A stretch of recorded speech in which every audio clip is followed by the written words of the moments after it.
In the annals of naval history, there have been excellent ideas like Ugg and his floaty log to revolutionary designs like that of HMS Dreadnought, a ship that made every battleship before it obsolete. However, there were ideas that in hindsight probably weren't the best, as they hampered the performance of the ship or in some cases seriously damaged and even sank the ships. In today's video, we're going to cover 3 of history's worst naval design choices. Starting off with an interesting one, gun turrets on gun turrets, the United States Navy of the late 19th century was certainly not the United States Navy of the Second World War or today. It was a small force, mostly comprised of obsolete vessels left over from the American Civil War. But by the mid-1880s, the nation had a need to modernize and grow the fleet with outside threats such as Brazilian battleship construction. Thus, the construction of newer capital ships was considered and was being started. However, Congress was hamstringing further development of the Navy due to budgetary reasons, and 3 seagoing armored ships had been authorized, including Maine and Texas. There were also some monitors from the mid-1870s kicking about, Monterey, the new cruising monitor, and a new ram, which comprised the Navy's modern force. Through continued talks between Congress and the Policy Board of the Navy, there was some realization of threats posed by outside powers, notably Britain and her modern battleship fleet, of which during the time of the talks in 1890, 7 of her 20 modern battleships could operate from their home bases and go to the United States East Coast, while they had 10 more under construction that could match those capabilities, not to mention their Caribbean or Canadian bases. The French, on the other hand, had Caribbean bases and were in the process of digging the Panama Canal, a prospect that could put American dominance in the Western Hemisphere into doubt. After the limited success of the Indiana and Iowa classes, the United States Navy looked to create new and more powerful battleships. There were questions as to the main battery, with some preferring 12-inch guns and others 13-inch guns. Each had their drawbacks, with the preceding Indiana class having 13-inch guns also having weight issues, something we've covered previously, but was just being revealed at the time. By 1896, only Indiana was in service. Still, another part of the issue was how heavy the 8-inch secondary batteries were on the Indiana class. The United States Navy preferred their penetration value over the smaller 6-inch guns that were available at the time, so they looked to compromise and find a way to fit what they wanted to onto a new battleship that weighed full load close to 13,000 tons. Like other design processes, there were multiple iterations of the Kearsarge-class, and one of the major worries was the blast effects of the 8-inch guns on the 5-inch battery. So in Design E, which again was further changed as it had 12-inch guns instead of the 13-inch ones that were chosen, it was proposed to rigidly fix the 8-inch gun turrets onto the 12-inch turrets. The designers argued that the 8-inch turrets would actually gain considerably in protection since its barbette would be the barbette of the lower turret. Weight was going to be saved as compared to the Indiana class, almost 40 tons, but I think one of the major factors that Dr. Norman Friedman writes about in his book U.S. Battleships in Illustrated Design History is interesting. It could be argued that under many circumstances, it might be desirable for the 8-inch guns to fire on some part of the enemy ship other than that at which the 12-inch guns would fire, to which Strauss, the designer, replied that in practice, even a large ship was a small target at any realistic battle range, so that all guns would generally be pointed at her middle. At shorter ranges, since the 8-inch guns fired 2 or 3 times while the heavier ones loaded, the double turret could train back and forth to allow them to engage their own targets. Further changes to the design occurred as I mentioned, with tests showing that the 13-inch guns were the most viable option, so the 8-inch guns were going to be fixed to the tops of the 13-inch gun turrets. The 2 Kearsarge-class battleships were immediately recognizable thanks to their unusual arrangements of the main batteries, as Rear Admiral Frank M. Bennett explained in his 1896 work, The Steam Navy of the United States, a history of the growth of the steam vessel of war in the U.S. Navy and the Naval Engineer Corps. The 2 battleships have been designed for 11,500 tons displacement, and will be in general very much like the Iowa Battleship No. 4 in build and design and arrangement of machinery. A decidedly new feature has been adopted for these big ships in locating the turrets for the 8-inch guns on top of the 13-inch gun turrets. Although sturdy and powerfully armed for their size, the class revealed significant flaws. While the designers insisted, and later gunnery trials seemed to confirm, that muzzle blasts would not interfere between the 13-inch and 8-inch weapons, the mounting arrangement meant that the 8-inch guns could not be used independently. Worse still, a single hit on the 13-inch turret or mechanical malfunction had the potential to disable half of the main armament at once. The 13-inch turret also featured large gun ports to permit their full elevation range, 15 degrees up and 5 degrees down, a characteristic critics highlighted as a dangerous vulnerability.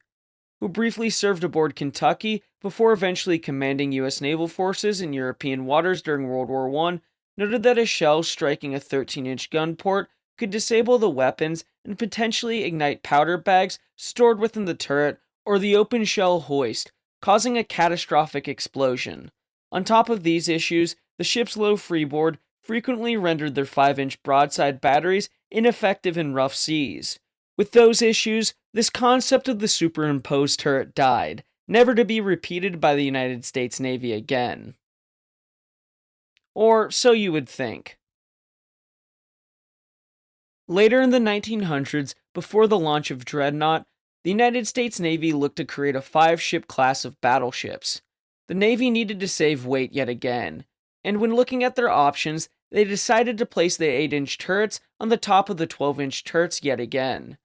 They still thought that the 8-inch guns could fire while the main battery reloaded, and it would work out fine. Like I'm sure as you'd understand if you clicked on this video, it didn't work out so great. The main battery guns of the class were much improved from the older 13-inch guns, leading to the problems with the 8-inch guns. With Rear Admiral Seton Schroeder, who commanded Virginia, wrote the following: "By a strange paradox, the great increase in the rapidity of fire of our heavy guns, say 1 shot in 3 minutes to 3 shots in 1 minute, virtually neutralized the advantage of having 8-inch guns where they could be fired without interfering with the 12-inch. Whenever a gun is fired in a turret, there is a certain amount of concussion which precludes firing another for a few seconds, and even with smokeless powder, the heated gases linger for an appreciable time in front of each discharge, making it impossible to point the next shot until they have been wafted away. With the two 12-inch in a turret firing alternatively, and each able to fire every 20 seconds, there would be only about 10 seconds between each 12-inch shot. And if the 8-inch were to butt in, they would probably interfere with the next 12-inch shot. The last thing to be thought of. As that problem gradually developed and the rapidity of fire increased, each ship tried different combinations of fire to obtain maximum opportunities for fire. Single-barreled salvos, double-barreled salvos, double-barreled 8-inch salvos combined with a single-barreled 12-inch salvo, and so on. But the ultimate conclusion was that the rapidity of fire had knocked out the superimposed turret. To add insult to injury, by the time these battleships were complete, HMS Dreadnought had appeared, making them entirely obsolete. The next idea is the Tumblehome Hull, specifically in the age of steel and steam. The story of the Tumblehome Hull battleships really begins in France in the aftermath of the Franco-Prussian War. The French Navy, though largely intact after the defeat, suffered deep budget cuts as the nation focused on rebuilding its army and finances. Naval construction slowed, and when it resumed in the late 1870s and 1880s, it was shaped as much by political debate and design committees as by sound engineering. Out of this environment came a peculiar French obsession with tumblehome hulls, sides that sloped inward above the waterline. The idea was that such a form would save weight, improve gunnery arcs, and contribute to stability. In reality, it created a string of ships that were often overweight, top-heavy, and dangerously unstable. One of the first true examples was the ironclad Hoche. Conceived in 1879, she was supposed to be a first-rank battleship with a respectable speed of 14.5 knots, heavy armor, and a forward-thinking weapons array. Yet the design process dragged on for a decade, with no fewer than 4 official redesigns passed back and forth between the yards and the Council of Works. By the time she had been completed in 1890, the ship had accumulated an ungainly superstructure, 2 tall military masts, and a single large funnel that earned her the derisive nickname Le Grand Hôtel. She was extremely wet fore and aft, sat low in the water, and rolled heavily thanks to her broad beam and low length-to-beam ratio. Her massive superstructure caught the wind, making her inefficient, and the weight of her fittings and turrets made her dangerously top-heavy. Trials showed that she could theoretically reach 16.5 knots, but she was rarely allowed to steam at full speed for fear she might capsize. Even after several refits in the 1890s that replaced her military mast with a pole mast, reduced her armament, and attempted to lighten the superstructure, she never overcame the fundamental flaws of her design. By the time she was expended as a target in 1913, Hoche was remembered as more of an architectural curiosity than a serious fighting ship. The French tried again with the Brennus, intended as their first true pre-dreadnought. Built in the late 1880s and 1890s, she reflected both a technological ambition and the same problematic design philosophy. Her armament of 3 340mm guns, Bellevue boilers, and new triple expansion engines made her modern for the time, but she was too burdened with excess weight. When stability trials were conducted in 1894, Brennus heeled a shocking 28 degrees when her crew lined the rail and her turrets were trained. Secondary casemate guns dipped below the water, and the ship could not right herself because her armor shelf sat below the waterline. Emergency alterations followed. Heavy military masts were removed, and the funnels were lightened, and a cofferdam was added along the waterline. These modifications allowed her to serve into the early 20th century, but she remained and is remembered as a ship plagued by instability. Despite the warning signs, France doubled down on the Tumblehome hull with the so-called fleet of samples: Charles Martel, Carnot, Messina, Jacques-Barry, and Bouvet. All were laid down in the early 1890s in different shipyards, each yard modifying the design independently. The result was 5 ships that shared only a few common features: a Tumblehome hull and 4 single gun turrets, 2 on the centerline and 2 on sponsons. This layout theoretically gave good arcs of fire, but it ignored the tactical shift toward line-ahead formations that emphasized broadside firepower. Worse, each ship was overweight, with high superstructures and poor stability. Carnot, for instance, had her bridge work and military mass reduced, and even then, she still suffered from steering problems and excessive motion that damaged her forward turret foundations. Charles Martel was overweight almost from the start, forcing constant reductions in her upper works and leaving her top heavy. Messina was perhaps the most ungainly of the lot, with a vaulted stern, triple screws, and a ram bow that made her hard to maneuver and unpleasant in rough seas. Collectively, these ships were slow to build, late to commission, and obsolete almost as soon as they entered service. The French themselves admitted that objectives of avoiding overloading and resolving stability problems had simply not been met. If the French experience with Tumblehome ships was disappointing, the Russian experiment was catastrophic. France had built the Tsarevich for Russia, and her design directly inspired the Borodino-class, the largest group of seagoing battleships ever constructed by the Imperial Russian Navy. On paper, the class was a logical expansion of French ideas, but Russian turrets and machinery were heavier, and the ships quickly grew overweight. Their Tumblehome hulls made matters worse. The low-lying gun ports amidships for the 75mm battery were so close to the waterline that on trials, Imperator Alexander III took water directly into her embrasures during a high-speed turn. The ship's normal metacentric height was already lower than planned, and when overloaded with coal and ammunition for the long voyage to the Far East in 1904 and 1905, their belts were submerged and their stability dangerously compromised. The consequences were seen at the Battle of Tsushima, heavily laden, rolling in the seas, and under intense Japanese shell fire. The Borodino, Alexander III, and Suvorov were all lost in action. Their Tumblehome hulls, which reduced reserve buoyancy and stability, helped turn battle damage into disaster. Only Slava, left in the Baltic, avoided the slaughter, and even then she struggled with stability until modified later. The class stands as a grim testament to the dangers of copying flawed concepts. The Tumblehome form had promised innovation, weight savings, improved fire arcs, and modern silhouettes. In practice, it produced ships that were unstable, overweight, and unsafe. From the ungainly fleet of samples to the tragedy of the Borodino-class at Tsushima, the history of these vessels shows a clear pattern. What was meant as a bold French experiment became instead a cautionary tale, one that Russia paid for in blood and steel. By the early 20th century, the concept was abandoned as both navies moved towards more conventional hull forms.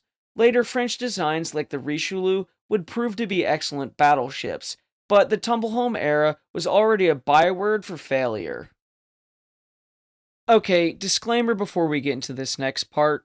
I really enjoy Royal Navy monitors and their history. However, I think the concept of the 18-inch monitors is really interesting. Still, I think they're really flawed. Anyway, following the success of Britain's 14-inch monitors in 1915, the Admiralty decided to press the experiment further with a class of 12-inch monitors. These ships were relatively quick to design and build, relying on a surplus of guns from obsolete pre-dreadnoughts like Magnificent and Victorious. They were never intended for fleet service, but rather for pounding fortified coastlines, and with their shallow draft and broad bulges, they were ideal for close and bombardment work along the Belgian coast. Yet from the outset, their design embodied a strange combination of pragmatism and desperation. The First Sea Lord Admiral Jackie Fisher and First Lord of the Admiralty Winston Churchill both saw in the monitors a solution to multiple schemes. Churchill's Dardanelles adventure and Fisher's ambitious Baltic project, and the need to assist the campaigns with heavy artillery. The Royal Navy had plenty of spare big guns and hulls that could be thrown together quickly, so the monitor program became a convenient outlet. These ships, ungainly, slow, and never intended for ship-to-ship combat, nonetheless filled a niche at a moment where traditional battleships were ill-suited for shallow coastal operations. The 12-inch monitors followed much the same lines as the earlier 14-inch class, with displacement around 5,600 tons, twin screws, and machinery giving barely 10 knots. Their vast bulges made them stable platforms, but terrible seagoing vessels.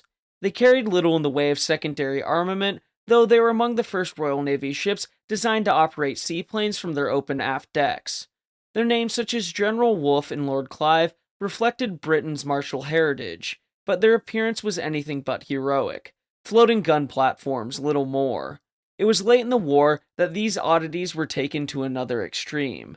HMS Furious, originally intended to mount two 18-inch guns as part of Fisher's schemes, had been converted into an experimental carrier, leaving her massive weapons without a home.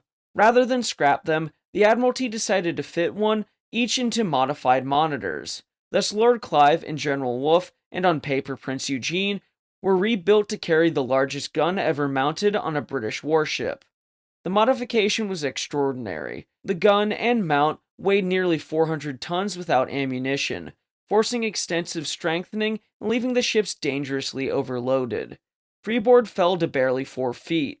Bulges rode fully submerged, and huge deflectors had to be added to prevent torpedoes from riding over and striking the hull.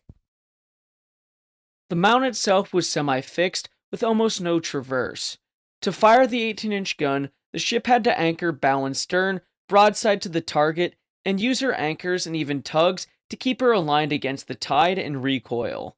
The ammunition was so heavy and took up so much space that it had to be stored on the upper deck under light shielding, an arrangement both hazardous and awkward. The ungainly box-like housing for the weapon earned General Wolfe the nickname Elephant and Castle. When Wolfe finally fired her 18-inch gun in anger in September 1918, the spectacle was historic. At 36,000 yards, she hurled the heaviest shell ever to be fired in combat by a British warship. But the limitations were obvious. The ship skidded sideways under recoil, her anchors dragging, and only with tug assistance could she maintain her firing position. She did manage to hit targets inland, though never destroyed her primary objective, a railway bridge. Lord Clive's own experience was even briefer. She fired just a handful of rounds in October of 1918. one of which fell so wide it was redirected against a minefield simply to expend the ammunition. By the war's end, the 18-inch monitors had proven themselves novelties more than decisive weapons. They embody the improvisation and ingenuity of the Royal Navy during the wartime crisis, but also the futility of grafting monstrous guns onto fragile hulls.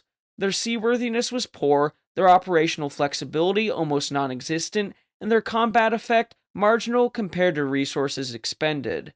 Within a few years, both General Wolfe and Lord Clive were decommissioned and scrapped, remembered not for their successes, but for the odd spectacle of a tiny vessel trying to wield a weapon more suited to a super dreadnought. In the end, the 18-inch monitors stand as some of the strangest failures of naval design. Extraordinary in concept, striking in appearance, but utterly impractical in service. They were a final, oversized expression of the monitor idea. Coastal bombardment vessels that were at once ingenious improvisations and dead ends in naval architecture. When it comes to weird, terrible, interesting ships and conversions, there are plenty out there for me to dig into. And let me know what future ships you'd like to see in this series. Anyway, remember to like and subscribe as it'll help the channel to grow. Until next time, my friends, have a great week.